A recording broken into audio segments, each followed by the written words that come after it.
Hello दोस्तों, कैसे हैं आप लोग। तो एजुकेशन फीवर में आपका स्वागत है। मैं सूर्यास पांडे। आज हम लोग पॉलिटी का एक छोटा सा पार्ट पढ़ने वाले हैं। शेड्यूल्स ऑफ इंडियन कॉन्स्टिट्यूशन, यानी भारतीय संविधान की अनुसूचियां। एक एक करके हम पॉलिटिकल साइंस में जो भी टॉपिक्स हैं एक एक करके पढ़ेंगे, और आज ये पहला टॉपिक था। ठीक है, चलिए सीधे मुद्दे पे आते हैं। 1949 26 नवंबर को हमारा संविधान तैयार हो चुका था। हमारे संविधान में मूलतः 8 शेड्यूल्स यानी 8 अनुसूचियां थी। फिलहाल में ये 12 हो चुकी हैं। उसके बाद इसको 22 भागों में बांटा गया था। फिलहाल के लिए ये 25 भाग हैं, और इसमें 395 यानी 395 आर्टिकल्स थे, और फिलहाल ये सब मिलके 448 आर्टिकल्स हो चुके हैं। एक एक करके शेड्यूल्स की बात कर लेते हैं। पहले शेड्यूल में क्या है, तो यूनियन टेरिटरीज और स्टेट्स कितने हैं, उनके नाम क्या है, इन सारी चीजों के बारे में बात की गई है पहली अनुसूची में।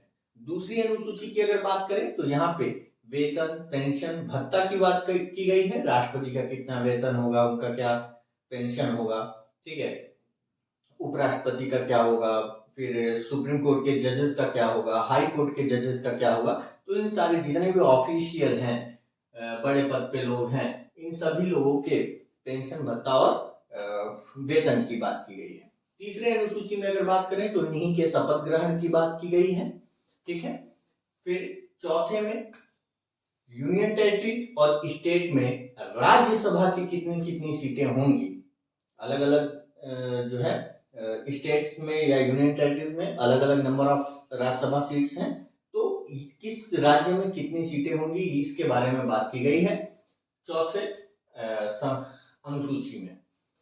पांचवी में अगर देखा जाए तो यहाँ पे शेड्यूल्ड ट्राइब्स और शेड्यूल्ड कास्ट, इनका एडमिनिस्ट्रेशन किस तरीके से होगा। हमारे देश के विभिन्न विभिन्न राज्यों में जो है क्या है, शेड्यूल टाइप्स और शेड्यूल कास्ट के लोग हैं, तो वो अपने तरीके से किस तरीके से उनको थोड़ा सा अलग प्रिविलेजेस वगैरह देने होते हैं, तो वो किस तरीके से एडमिनिस्ट्रेशन उनका किया जाएगा इसके बारे में बात की गई है पांचवी अनुसूची यानी 5th शेड्यूल में। छठे अनुसूची की अगर बात करें तो यहाँ पे ट्राइबल्स एरिया जैसे कि आसाम हो गया, मेघालय हो गया, त्रिपुरा हो गया और मिजोरम, यानी ये 4 स्टेट, कहां कहां, आसाम, मेघालय, त्रिपुरा और मिजोरम, इन 4 स्टेट में जो ट्राइबल्स हैं उनका एडमिनिस्ट्रेशन किस तरीके से किया जाएगा इसके बारे में बात की गई है। सातवीं अनुसूची ये पावर ऑफ डिस्ट्रीब्यूशन की बात कर रहा है।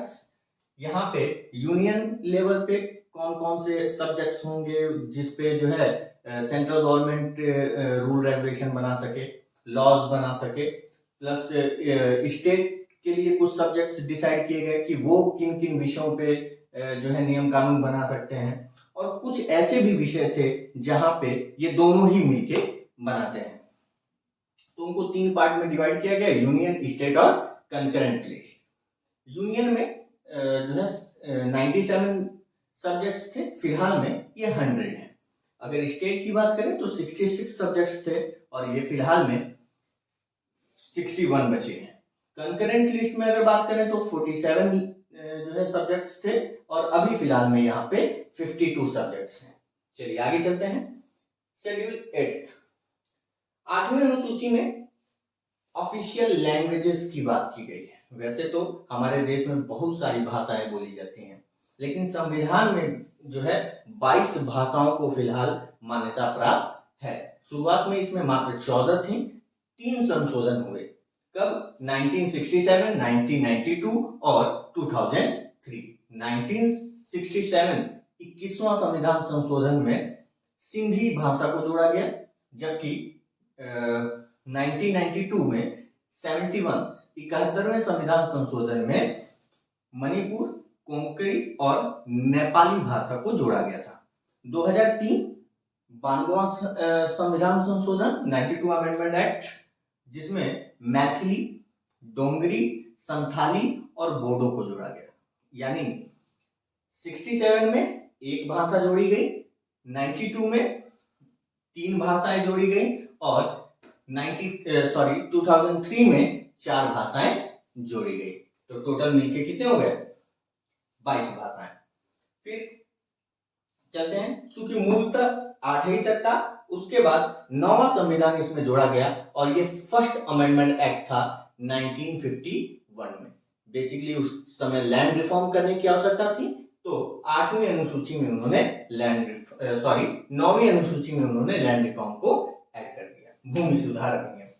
उसके बाद 10वीं में एंटी डिफेक्शन लॉ यानी दल बदल कानून को जोड़ा गया।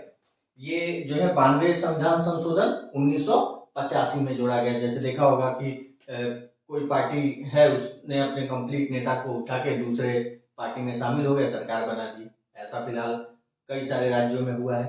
तो वो मेंबर की सदस्यता रहेगी कि नहीं रहेगी, इन सारी चीजों के बारे में बात की गई है 10वें अनुसूची में, ठीक है। उसके बाद 11वां पंचायती राज, बहुत इंपॉर्टेंट है। ये 73वें संविधान संशोधन 1992 की बात है, 1992 73rd अमेंडमेंट एक्ट, ठीक है, जिसमें फिलहाल पंचायती सिस्टम में 29 मैटर्स एग्जिस्ट करती है। 12वें संविधान संशोधन में हमने नगर पालिका की बात की है, म्युनिसिपैलिटीज की बात की है, और इसको 74वें संविधान संशोधन 1952 यानी 74th अमेंडमेंट एक्ट 1992 में जोड़ा गया।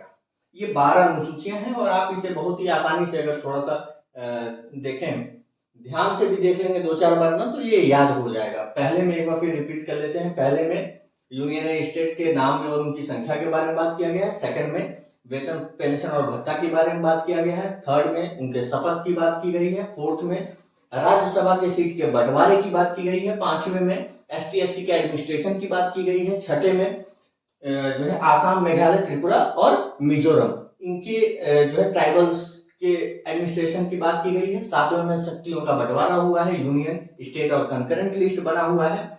जबकि 8वें में ऑफिशियल लैंग्वेज की बात की गई है। 9वें में लैंड रिफॉर्म की बात की गई है। 10वें में दल बदल कानून की बात की गई है।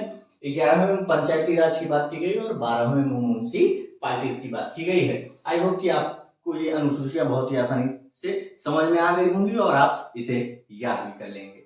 आज के लिए इतना ही। जय हिंद।